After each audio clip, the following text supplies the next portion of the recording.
Hey everybody, this is Eric here. We are at the 2025 Colt Collectors Association show. We're doing our featured displays, and again, another just phenomenal exhibit. This is very well put together. I'm here with Mark. Mark, you're from Ohio. We've got members that come literally from all over the country, and they bring these amazing displays and put them out. And he's got this one titled Al Herbert's Artistry. So tell me about this. Who was Al, and what's the gun here? Yeah, well, I have a passion for old Colt firearms, and so I was fortunate to acquire this gun, which at the time I knew was a rare gun. Okay. So got the gun and got the factory letters, and then the other thing I like to do is explore the history to which I can find out about the gun. So using the letters, I was able to kind of track down, from when the gun was made, who actually engraved the gun. Okay. And so we developed a story of the engraver. His name was Al Herbert. He was the only gentleman that was engraving for Colt during this period of time. And so the history of Al Herbert is interesting because he had a number of very important commissions over the years.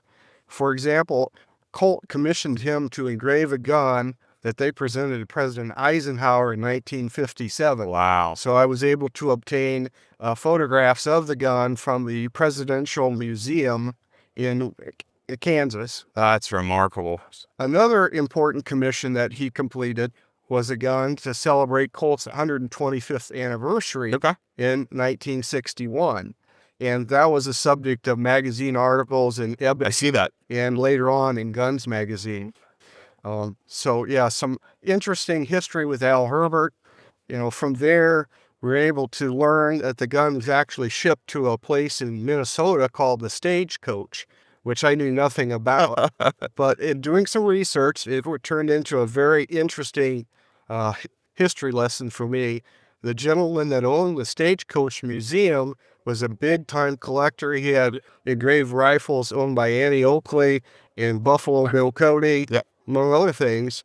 But the gun shipped to his location. I don't know if it was his gun or somebody special ordered it, but it was definitely a special order gun that went to the Stagecoach in Shakopee, Minnesota. And that was Osborne Klopstead, who had the Stagecoach Museum collection. And you see, you've actually got the book here. This is actually a really, really interesting book, and it has a lot of the guns from the collection in the book. And it was one of the most well-known collections at the time. It was a fantastic collection. So that's an amazing piece of provenance. Not just that it was in the collection, but that it actually shipped to the collection. And that's phenomenal. I don't know that I've seen another gun that actually shipped to the Stagecoach. I got lucky on that. Definitely. All this history. I enjoy the history of these firearms. Of course. As much as it is. Yep. Right? Now, I see two factory letters here. Did you order one and one came with the gun, or how did you get to, what's the deal with the two letters? They both came with the gun, but the older letter merely confirmed it was factory engraved and factory-ivory, making it rare. Okay. It didn't really have a shipping destination.